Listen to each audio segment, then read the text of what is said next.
Hello, ladies and gentlemen. I come to you in video log form to inform you of things that I know about things that are pertinent to some people. Mainly today, I wanted to talk a little bit. Mainly today, I wanted to talk a little bit about Sweet Apple Acres Con because we were planning to go to that and it got canceled, and also a little bit just about stuff in general that's been going on. The reason I'm doing this is because I bought this new microphone, and as you can see, it's a portable mic, which is kind of fun. And I bought it because I planned on doing a sort of chronicle of our adventures out to Nashville. And I was going to record while we were on the plane or whatever, and just do like general filming, and then go talk to people at the con. And unfortunately, this cost me about $100, this mic did. And I thought to myself, like, well, I could probably use it for some other things, and it'll be really valuable during the con. And then the con got canceled, and now I've got to just figure out what I want to do with this thing. I can still do interviews with people, but in the meanwhile, it actually makes it very convenient to just set up and do vlogs, because the microphone on my camera is not very good, but this mic is actually pretty nice. So, welcome to the first public vlog that I put up. I've also got one on Tumblr, which is just me testing it out and trying to, get a good feel for how the mic works, and to try to figure out how not to do too many pee-pops into the thing, because that's always a problem. And in any case, though, so Sweet Apple Acres Con. As some of you were aware, we were going to attend that this week, and instead it got canceled. We were also going to premiere Bittersweet, Rainbow Dash Presents Bittersweet, or what we had of it. Unfortunately, we couldn't get it all done. We were very close, but we still have the song to finish and then the finale. And so we're pretty close to done. Right now, PetterUp is projecting about August, so our aim for July was a little bit too ambitious. We couldn't quite make it with everything else that PetterUp's doing. He's also got stuff going on with Monster Cat, and he's doing work for BronyCon and everything else. So we just couldn't quite get all that squeezed in. However, I was going to bring episode 11 of the Mentally Advanced series to the con, or what is done of that, which is almost all of it. And looking back, it wasn't too bad. I still really disliked the pacing, but I was going to show you guys what I had done, and that was going to be fun. And then after that, I had these lovely little download cards, 200 of these things, and I was going to hand these things out for free to anyone who came to the con to see us and watch cartoons with us, and then whatever was left over, because I assume we'd probably get like, I don't know how big the con was going to be, but I was thinking like, oh, if we got like 50 people, we give them each a card, and then I could sell like 100 of them for $4, maybe, and I would break even on my expenses for most of the stuff. And I didn't even know that I was going to be able to sell 100 of the things, but I was optimistic at least. What can I say? I wrote it all down as a lost expense, and so it's all kind of in red ink already. It's budgeted, but unfortunately, yeah, the con got canceled. I'm out of plane ticket. That was about $240, and there was a $200 cancellation fee. So I got $40 back credit to do something else, whatever it is I want to do, and yeah. So that kind of sucks. What else? Yeah, aside from that's really all the money that we spent. So, I don't know. We talked a little bit about doing another con, but at the moment, with the finances the way they are, it's just not in the cards. Finances this month especially have been rather poor. For one thing, I have 2 jobs. I'm doing the Dawn Somewhere thing, and I'm also working at a pharmacy. And I took time off of my job at the pharmacy to go to the con, and so this week I'm not getting any peripheral money, and then also I had 2 things. I had the internet go out for 1 week, so I couldn't really get videos up, and so that kind of caused a decline in our income for the website. And then for the second week, YouTube had a glitch, and they're so unapologetic about this kind of thing, but YouTube had a glitch where you couldn't monetize your stuff. And so if you tried to put it up on it would just say under review, and it stayed like that all week. And if they finally are starting to fix it, but the ones that were glitched, they're having people go through and they're doing it by hand, like, YouTube staffers. And YouTube staffers are just like, I don't know, like they might be people in India. And when you think about like people in India, like, if you make $20 a day, you could live, or I mean, like the people who do that kind of work, they're not earning a lot of money or anything like that. And so they kind of go through and they're just told to like look for trouble. And so naturally they find trouble by causing trouble. So half of our videos are now flagged as piracy, and we have to prove that we own them, because that's just the way that YouTube works, is it's always a guilty first system. You're guilty until proven innocent. So we have to prove that we're innocent, and unfortunately that review process can take about a month or longer. It just depends on whether or not if you're a really big partner, like maybe one day if we get like 100,000 subscribers, they might stop doing that to us.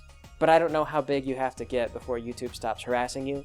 And I also, I don't know how well the videos have to do, but there's a chance we may never see the income on those videos, because we had that same thing with Haunting Nightmare. Haunting Nightmare wound up under review for a month, and we never got the video back. Or we did, we argued with them, we went through the whole process, and then we got it approved, and then ads spontaneously stopped showing on it.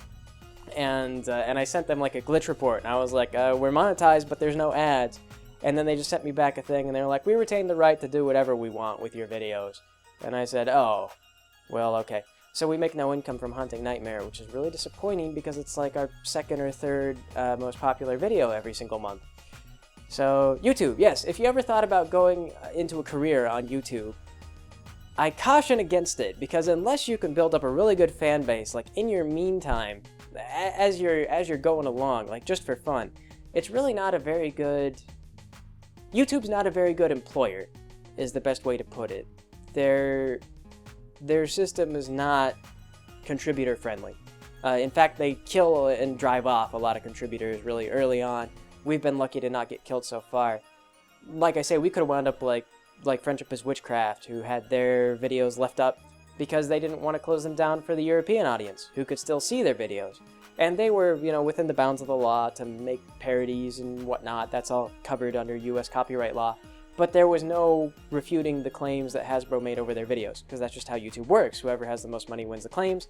And Friendship is Witchcraft lost, and therefore they got strikes on their channel. They no longer have the ability to monetize, even if they wanted to. Not that they were. But yes, you've got to be careful, because sometimes you'll just get killed off of YouTube for following the rules and not violating any crimes, and it's a witch hunt kind of thing. But speaking of witch hunts, let's get back to Sweet Apple Acres Con. I've been talking to the con heads since they had their closure, and from what they've told me, there's some unfounded rumors on what they think actually happened. They told me that fundamentally what went wrong was that their second venue found out that they had no money. Except they didn't really have no money. They had simply written on their balance sheets. They'd already written off all their expenses on the balance sheets. So the balance sheets were showing negative income. Like they weren't making profits. But they weren't planning on making profits, because they told me that they knew going into it that most cons are in the red for the first year or two, what have you. Otakon, which is really big, was apparently in the red for about 5 years, they told me. So they knew that this was going to be the case. What they do is they hope to get repeat visitors, and over time grow the con to where it's large enough that they can actually continue doing the con and make money on it over time. So, like any creative endeavor, it's something that you invest a lot of money in up front, and you just kind of wait, and you hope that it pans out. So, their balance sheet showed that in the end, they were probably going to lose money. And I don't know how badly they were going to lose money, but they'd already set the money aside to pay for the hotel. That's what they told me. However, the situation is rather strange socially. And how that's so is they hired someone on who had experience running a con prior to this one. This was actually someone who had experience at BronyCon. And apparently the leadership at Sweet Apple Acres Con was rather weak, having never done this before. So they let this person kind of take over from behind the scenes. And she didn't really want to take full responsibility for what they're telling me. She just pulled a lot of strings. So when they lost their first venue, it was because they overprojected how many people there were going to be at the con. They told me it was going to be something like, I can't recall, 4,000, or maybe at least 1,000, whatever it was quite a large number. And it sounds to me like maybe they were only going to get a few hundreds. Maybe they weren't quite going to hit 1,000 people, as it turned out. I can't remember what the original projection was, but whatever it was, they way overestimated the popularity that this con would have. And for their first venue, they just couldn't fill the rooms. So that first venue canceled contract because the rooms weren't going to make it. And then they picked up the second venue, though, with help of this person who they brought on from the BronyCon staff. And this person knew some people at the second venue. So she got a really good deal for them. And then fighting began. we knew that there were problems to begin with when they contacted us and asked if we wanted to share rooms with people that we didn't know. Like, we were going to be shacked up with this guy named Corey, who I don't really know, but I guess he's done some audiobooks or something like that, or he wrote a story that became a popular audiobook or something like that. It's pony related, but some kind of thing.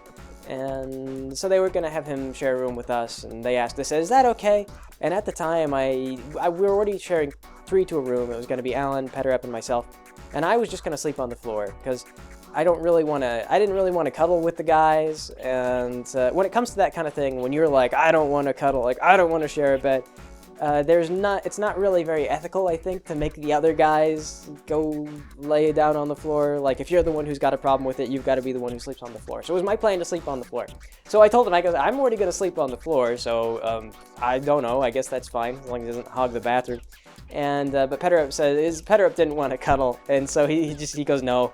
And Alan was at work, so I don't know what he thought about it, but it got resolved pretty quickly. As we told our organizer, who kind of looked out for us, we don't think that we want to do that. So she got back to this person who was trying to get this to happen. Again, it was a BronyCon staffer apparently who was organizing this, and told her like, the guests aren't going to go for that because they're guests. And apparently this BronyCon staffer said like, well, they're not real guests. They don't really do anything on the show.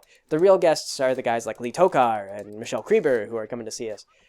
And that was a little bit strange to some of the people on the staff. They told me there was a lot of fighting about that, because it was actually a very fandom-oriented con. Like, there were a lot of fandom names that were coming to it. We had Hot Diggity Demon, we had myself, Petterup and Alan, we had Eurobeat Brony, we had, like I say, this guy who did like an audiobook. We just had a lot of fandom people who were coming to show up. And so the con was really about these fandom personalities, and you had a few other people who actually worked on the show. But one of the things that we're even going to do is, I think Lee Tokar is establishing, I hope that's how I like that name, Lee Tokar. I don't know if that's how it's actually pronounced, but I hope it is. But anyway, though, so he's establishing some kind of company, I think it's him, called Fan-Made Productions or something like that. It's some kind of group designed for the more social media. It's got this idea, like a lot of big companies like Viacom and whatnot don't want to go to the internet. They hate the idea of the internet. They want to control where you see their shows and who sees them and who advertises and all this stuff. They don't want to go on YouTube. They don't want you to have easy access. You want to watch Dora the Explorer? You can't watch Dora the Explorer. You got to buy the DVDs, because the DVDs are worth more money to Viacom. And if you upload anything online like Dora so that your kids can watch it, then you are a pirate. Yar.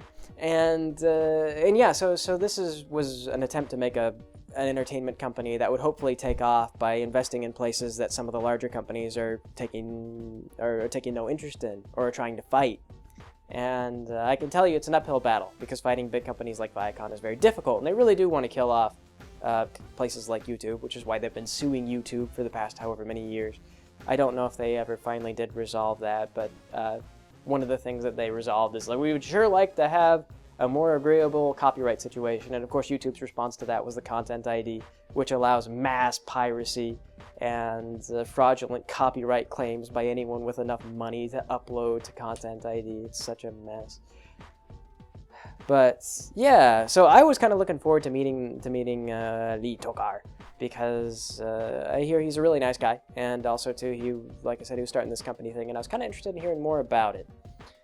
But it did not happen. So in any case, though, they told me what happened was eventually the second venue somehow got wind of their finances, which showed them in the red. And they say they don't know for sure how the hotel got a hold of their finances, because someone released the finances to a bunch of Brony media groups, and then also to the hotel. And this was after they'd gotten in a fight with this Brony staffer person. This is what they were telling me, is they said that we got in a fight with this person and she left the team. She doesn't want to have anything to do with them. She declared that the con would fail and it would all be over. So they told me that they think that maybe that's how the hotel got a hold of their finances. She thinks that this BronyCon person got them the good deal with the hotel in the first place through her connections, and then maybe through her connections again, got the deal ruined. So that's what they tell me, but they say that they have no proof of that. That's just what they think might have happened. But in any case, though, like I say, it also seems like there was not a lot of strong leadership on the con, and people weren't really putting their foot down. and things were going a little bit weird. They were trying to put Hot Diggity Demon in a room with someone else, and even in the aftermath of all this, they were telling me about all these people who they really should have contacted, and they were like, I don't know, did we contact that guy? I'm not sure. And it sounded a little bit terrible. Hot Diggity Demon was doing Twitter posts where he was like, I'm at the con, I'm at Sweet Apple Acres Con, oh my gosh, Lauren Faust is making out with Tara Strong, this is the best con ever. And they were telling me, they're like, I don't know who got in touch with Hot Diggity Demon, because it wasn't my job, and it wasn't his job, and it wasn't that guy's job. I think it was our con leader's job, but I don't know if he did it. So that could have been a bit of passive aggression on the part of Hot Diggity Demon, was the Twitter post, acting like he had gone to the con anyway. Of course, I don't actually know, maybe they got a hold of him, but that's kind of the way things are, is people started to resign, and it was just like, oh crap, there's a whole bunch of legal stuff, and so a bunch of people kind of dropped out of the whole thing, and they might be anywhere between $40,000 to $10,000 in debt, I'm not sure. I've been told that there's a $40,000 loan. I read on 4chan rumors of a $10,000 loan and then an $8,000 bill in credit expenses. So I don't know. This whole convention thing might result in bankruptcy for the people who ran the thing, which is really a shame because, like I say, they played hot potato with their leadership a lot. It was originally run by the guy who took out the business loan, and somehow he lost control of his leadership due to this person in BronyCon reestablishing leadership. And then the person who they put in place of the original head didn't actually really want to lead it, or he didn't appear to want to lead it, or there was some debate over whether or not he wanted to lead it. And then the original head got put back in place, and so it was just kind of a mess. Honestly, though, after we lost the first venue, and then when they started asking us to shack up in rooms with people we didn't know, we were kind of not surprised when things went south. It came very abruptly. I mean, for the fact that the next morning at 4 a.m. we were gonna wake up and then go get on a plane. Our plane was set to depart at about 5 a.m. No, 6 a.m. We had to get at the airport by 5 a.m. So it was a close call. We almost, we would have woken up and never would have checked our computers. We would have been way too early to even think about that kind of thing. We would have just been off. And in fact, if Alan hadn't worked late, I probably already would have been trying to sleep by the time that we got the word on that. Because I think, 7 o'clock or something like that when they informed me. And to get a good, 8 or 9 hours, it probably would have been about when I was thinking about going to bed. So, but like I say, Alan was working late, so I was picking him up, and I was up, and I got word. So, yes, lucky there, but again, I didn't quite manage to fully cancel the ticket, and it's sort of a rough month, just as far as the money goes.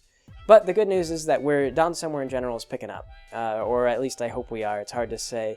With the latest stuff going down, with the 2 weeks of YouTube attacking us, and then having no internet, things have gone from we were making $70 a day, which we need about $100 a day to really live off of this, because that would make us about $1,500, and then we have to pay taxes on that, of course. $1,500. Petter Up and I split it. And then once we reach that goal, we could start thinking about paying some of the other guys to help us out and maybe get more stuff going on. But we're getting close with the regular updates. As I was so excited, we got to about $80 before I lost internet. I was like, oh my god, we made $80 today, and that's just through our regular updates. Maybe people are all buzzed about Rainbow Dash Presents coming out and they're watching more stuff, or maybe it's that people are starting to get used to watching more of our videos, because I noticed that then views dropped way off as soon as I quit uploading new videos. So that could be it too, is if I gotta stick to that regular schedule and not get off it, which is so easy to get sidetracked. But, things are looking promising, just as long as YouTube will cooperate with us and our internet is back, and I've just got to get back on that schedule. So we might also be doing more vlogs on a weekly basis. Could be fun.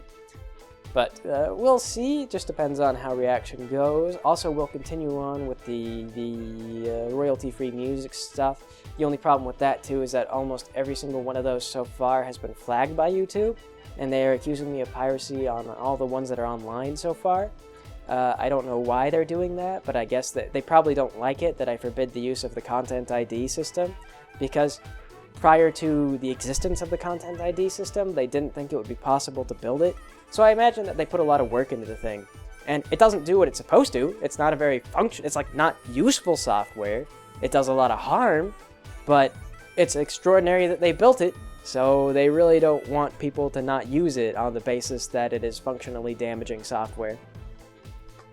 So, I don't know. There's one thing, they can also prevent me from making money on videos if they feel that it's not ad appropriate. And to have free royalty-free music online is ad appropriate. In fact, I've been getting ads that show like, want royalty-free music? Go here and buy professionally produced royalty-free music. And they do that same kind of thing on like if you download loops for mixing for the kind of stuff that I do. They have like, buy professionally made loops, you know, these are this much price if you want to get these. Like, that's where I got my flamenco guitar stuff, as they advertise. And they're like, oh yeah, I need flamenco guitar. None of the amateurs play flamenco, or accordion, or like a Zydeco. You know, I really want some Zydeco. That one is one I gotta look into. But anyway, though. So yeah, the con finances, that's the only thing that I really want to talk about right now. But next week we might talk about some other things. I've got some ideas in mind, and I hope you guys enjoy what I have done today. So I will catch you guys another time.